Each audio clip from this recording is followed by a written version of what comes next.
जो portal audit व्यवस्था को आउ टे सुदृढ़ करवा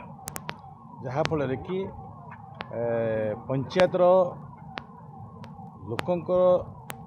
उन्नति एवं पंचायतर उन्नति एसेट सहित आम जो कल्पना करूँ पंचायत निज गोड़े ठिया हवा कथा ये व्यवस्था है। एवं द्वितीय कथा द्वितीय विषय हूँ जो विषय ग्राम सभा को अधिक प्राधान्य दे ताकू ई पोर्टाल रे सम्मिश्रण करवा ये दुही व्यवस्था रे लोकंकर सरकार जहाँ कहुए ये व्यवस्था रूपायित हम से दृष्टि ये व्यवस्था जो दुईटा आम ये ग्राम सभा एवं ये पोर्टाल जो व्यवस्था आम दुईटा करूँ पंचायत एवं जिला परिषद लेवल रे ताहा आग को आमको अधिक गतिशील हो एवं जो लक्ष्य नहीं आम स्वाधीनता होता से स्वाधीनता ही लाभ करवा तो आज दृष्टि ये विषय को अधिक गुरुत्व दे आम आग को बढ़ी पार। जातीय स्तर पंचायतराज दिवस आज आमर यही बलांगीर जिले में राज्य सरकार पालन कर अवसर में समस्त पंचायत स्तरीय जनप्रतिनिधि मानक आपण जरिया शुभेच्छा और अभिनंदन जनाऊँ। ये पंचायतराज दिवस अवसर में आज राज्य सरकार 580 कोटी टंकार अधिक प्रकल्पर शिलान्यास और श्रीगणेश कर 314 प्रकल्प अच्छी एवं से प्रकल्प गुड़िक विशेष करके प्रत्येक ग्रामांचल किभली भाव विकास पहुँची पार सेवा मान को मिल पार से 329 268 प्रकल्प लोकार्पण कर 252 कोटी टंकार 36 प्रकल्प शिलान्यास करी बलांगीर जिलापाई निश्चित भाव में ग्रामांचल जो विकास कथा सेवार कथा निश्चित भाव में लोकों पाखक पहुँची पार। विशेष करके जो पंचायत राज व्यवस्था ये पंचायत राज व्यवस्था रे आमर जो ग्राम स्वराज कथा अच्छी एवं ग्राम स्वराज जो परिकल्पना करा जायछि एवं से किभली भाव में ग्राम स्वराज आसीपर आज माननीय यशस्वी प्रधानमंत्री नरेंद्र मोदी जी जो विकसित भारत कथा कहते से प्राथमिकता देइछंती प्रति गाँव विकास तो राज केमती आसीपर से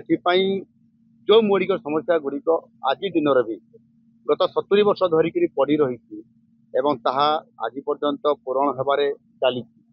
किंतु तांको सैचुरेशन मोड रे करिया पई आज माननीय मोदी जी निष्पत्ति नहीं जेभली भाव में आमे ओडिशा सरकार आम सरकार निष्पत्ति नहीं मिशन पावर मोड रे काम करिया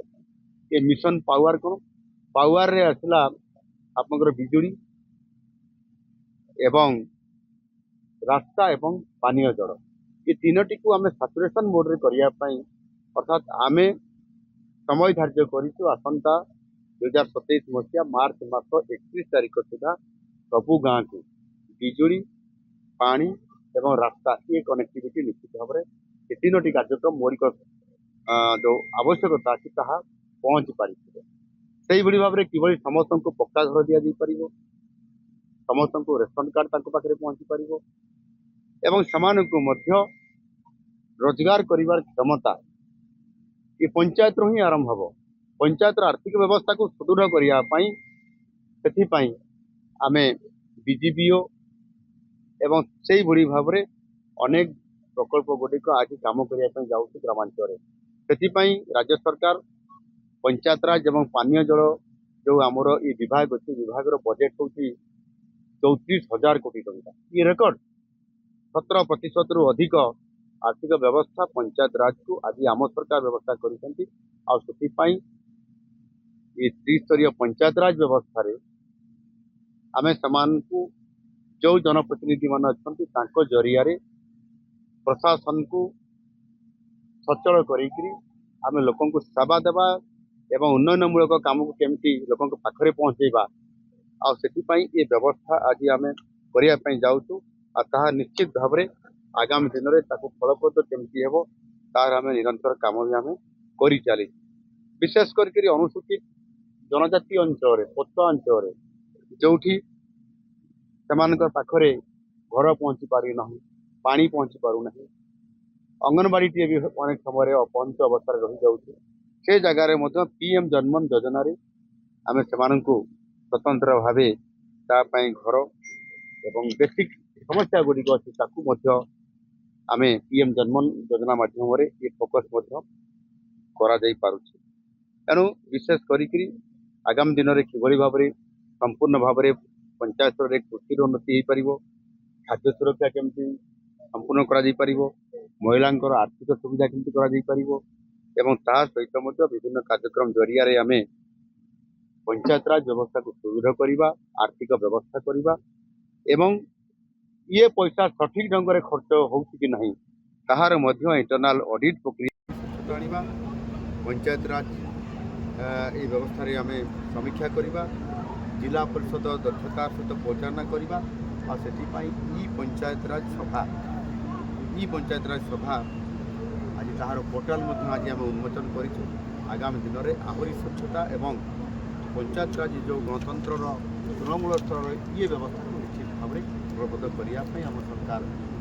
संकल्प नहीं निश्चित भाव में ये पूरा आज अनेक जनप्रतिनिधि मान ब्लॉक मान जिला मान जो मैंने जिला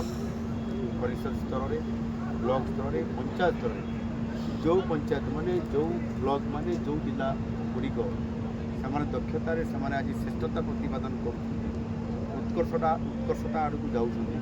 सम्मानित करवा पुरस्कार करवा एवं प्रोत्साहन देवा आ ये प्रक्रिया माध्यम धीरे धीरे गणतंत्र सुदृढ़ हो ये जातीय पंचायत राज दिवस में निश्चित भाव में आहरी अधिक अनुप्राणित हो आगामी दिन में आर्थिक दृष्टिकोण सामाजिक दृष्टिकोण एवं राजनैतिक दृष्टिकोण अधिकार को पाखे पहुँचेवा सहित सशक्तकरण कर